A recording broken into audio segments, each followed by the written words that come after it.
गणेश रामचंद्र भोई, अध्यक्ष Rashtrawadi Congress, OBC sale Ajitdada Pawar यांच्या पक्षाच्या वतीनं मी आज प्राणसाहेबांना चायनीज मांजाच्या संदर्भात जी आता पंचमी येऊ घातलेली आहे 20-1 दिवसात, तर चायनीज जो मांजा आहे तर चायनीज मांजाचा जे दुष्परिणाम आपण गेली वर्षोनवर्ष फलटण तालुक्यात बघत आलेलो आहे आणि चायनीज मांजाचा धोका इतका जबरदस्त आहे की सण हे आनंदासाठी असतात।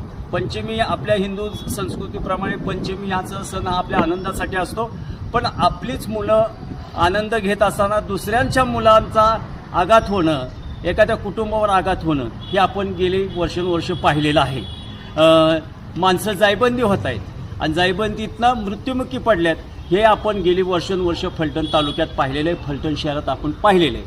म्हणून ह्या नुसते माणूसच नाही तर पक्षीसुद्धा जायबंद होत आहेत, पक्षी जायबंद होत आहेत आणि पक्षी जायबंद झाल्यात ती मृत्युमुखी पडत आहेत। नंतर विद्युत अजितदादा गटाच्या वतीनं मी ओबीसी सेल या नात्याने आपल्याला निवेदन देत आहे। प्राणसाहेबांना आम्ही निवेदन देऊन आलेलो आहे। त्याच्याही अगोदर शहासाहेबांना पोलीस आपले त्यांनाही निवेदन दिलं, त्यांच्याही चर्चा झाली, त्यांनी गती घेतलेली आहे। तुम्हाला सांगायचं म्हणजे शहासाहेबांनी गती घेतली। प्रत्येक गल्ली गल्लीमध्ये चौकामध्ये जे टेलिस आहे ते त्यांचे सगळे अधिकारी, त्या पोलीस अधिकारी त्यांचे तत्सम जी आहेत ते बघून येत आहेत।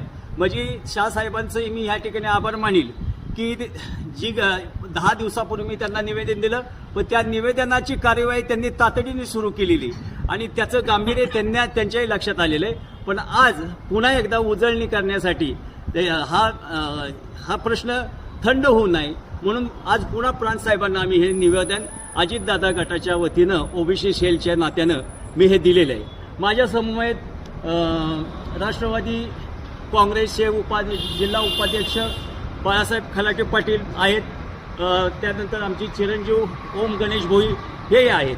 तर ह्या ठिकाणी मी विनंती करतो की कार्यवाही अतिशय गतीने व्हायला पाहिजे, कुठेही अडचण येऊन देऊ नका।